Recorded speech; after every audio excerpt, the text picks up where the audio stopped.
What's good, everybody? It's your boy, O'Shea Duke Jackson, back at it again with another episode of the Celebrity Junk. As you brothers know, and sisters out there, there is a prominent pro-black community. I'm not talking about the ones in the church. I'm talking about your hardcore B1 folks. In that community is not just people who are atheists. A lot of those folks are Christian. Some of those people are Nation of Islam. Some people are a 5% Nation. Some are Hoteps.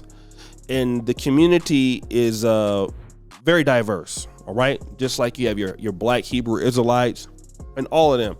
Well, all of those people like very similar talking points. You will hear some of the folks saying things like "talk black to me." All right, you will hear that. You will hear a person who's not even identified as a Christian, but that person speaks or preaches in a tonality that is more or less like a Baptist preacher, like Dr. Umar Johnson. He doesn't do any hooping, but when he speaks, you would look at him as somewhat as a pastor, all right? And then you will hear some certain talking points. You know, we got to be B1. We got to protect our women. We got to invest into our communities, which I don't have any problem with that. But then you're going to find two things. One is if they're a male, they're always going to castigate the men in the community, right? The only person that I have seen that does not do that is Brother Tariq Nasheed. He's the only one, all right? In what you would say in this space of the B1 sort of pro-black, he is fair across the board in that regard. He doesn't hate on black men. He's the only one, which is why a lot of brothers love Tariq. But the others I'm talking about, Dr. Boyce, Watkins, and Dr. Umar Johnson, they're going to have a pejorative attitude towards black men. Why is that? Number one, it has to be some level of personal insecurity. But number two, they are trying to seek funding from women, all right? So you're going to hear the black woman is kind of the queen. If it's not that grandiose, you'll hear talking points like that from them. Secondarily, what you're going to hear is once they're going to be somewhat trying to talk about white people in a very demeaning way, you know, and it's almost comical. It's not just stating the facts like Malcolm X used to do. No, they will start acting a fool in front of white people to entertain their audience, even though they have been educated by these same whites. Dr. Umar Johnson was educated, I believe, at the Lecom School of Osteopathic Medicine with a PhD. Undergrad white folks, right? Boyce, Watkins, The Ohio State University. So, but when they get around white people, they'll start acting a fool to appease their black audience. Let me give you an example of Dr. Umar Johnson doing this buffoonery, and then we're going to come back. What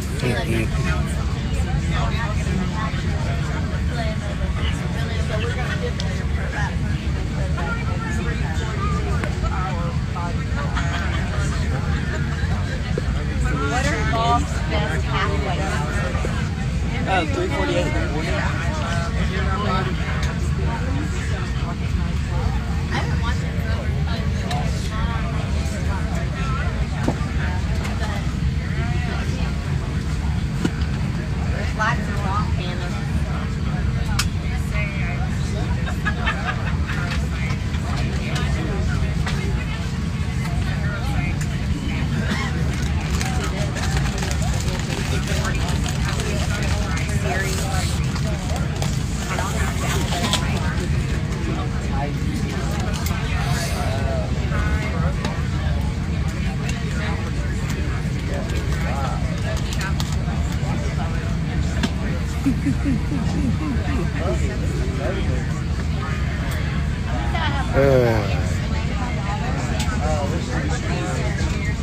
I need somebody to keep me company. Where one of my Afro queens at? Where one of my all natural Afro queens?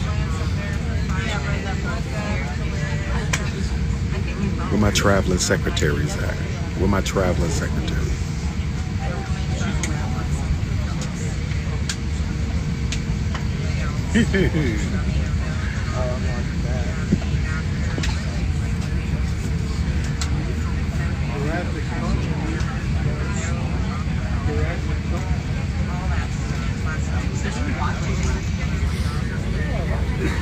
So you see, that's Dr. Umar Johnson acting a complete idiot in front of somebody white. He's gotten his degrees from white institutions. He didn't grow up, he grew up in Philadelphia, but he's been educated by whites. Now, here goes Boyce Watkins in Iceland. Look at the immaturity in this.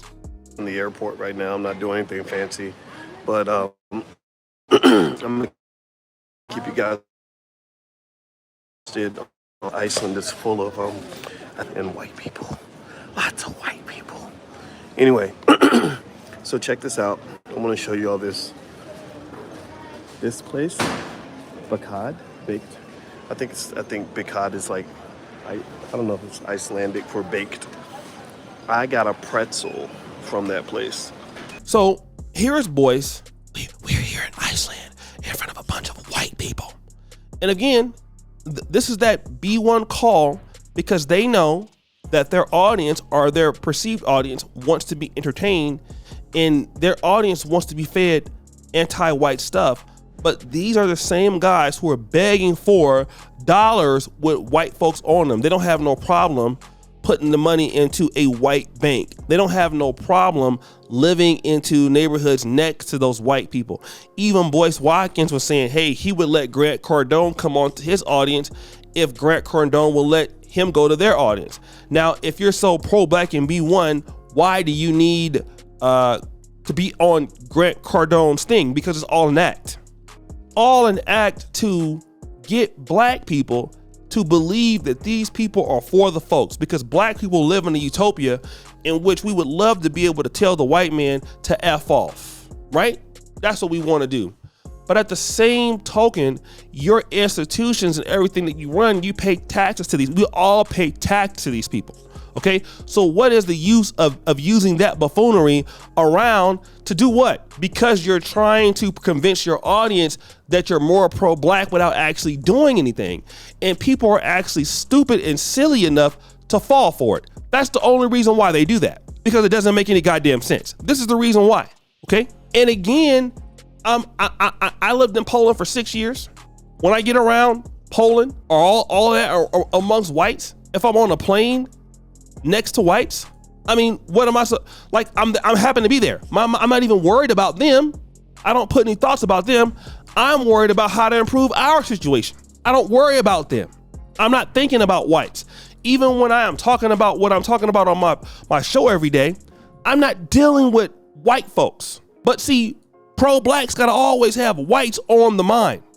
Because the more you think about whites on the mind, then the pro-blacks can steal from you. And I am one, okay? So let's not get it twisted. I'm proud to be in the Pan-African community and the pro-black community. I go hard body, right? I'm here in Africa. But I gotta call it out from some of the brothers and the sisters that are out here scamming, talking real tough, talking real black to somebody, but you're a con or you're a fraud. So you wanna build the emotions up. What's the purpose of acting a fool like that? We all know that whites are here. We were educated by them. We speak English.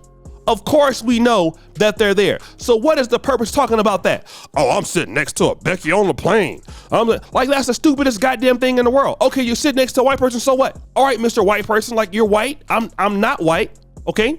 If it's that bad, change seats. If it's that bad, you're, it's a lot of white people. Why the hell are you in Iceland? Everybody knows white people are in Iceland. What's the point of going?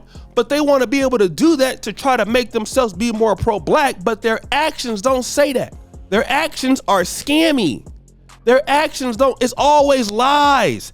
And then whenever you come to the accountability, why don't you, I got a whole video on that. Why you don't worry about the white man? You are worried about the blacks. Okay, but they want your money though. You see how these niggas act? You see how these idiots act? It's always lies. So guys, what do you think? It's your boy, O'Shea Duke Jackson, back at it again with another episode of The Celebrity Junk. I appreciate you for all you do. Subscribe to the bell. We're out.